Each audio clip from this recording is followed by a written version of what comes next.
அந்த அபிஷேகம் பெற்றது அவ்வளவு சந்தோஷமாக இருந்தது. அதனால தான் சொல்கிறாரு, அந்த அபிஷேகம் நிலைத்திருப்பதுனால என்ன செய்வீங்க, நீங்கள் பொல்லாங்கனை ஜெயிப்பீர்கள். அப்போ நம்ம கிறிஸ்தவர்கள் விசுவாசிகள் என்று இருக்கிற பிள்ளைகள் நல்லது தான்.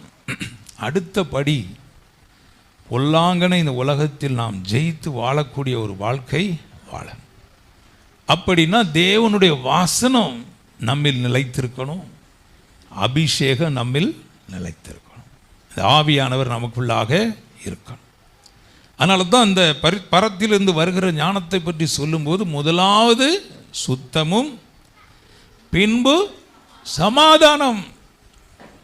வீட்டுக்குள்ள சமாதானமாக இருக்கணும். முதல்ல கணவன் மனைவிக்குள்ள சமாதானம், மனைவி கணவனுக்குள்ள சமாதானம், பிள்ளைகள் தாய் தகப்பனுக்குள்ள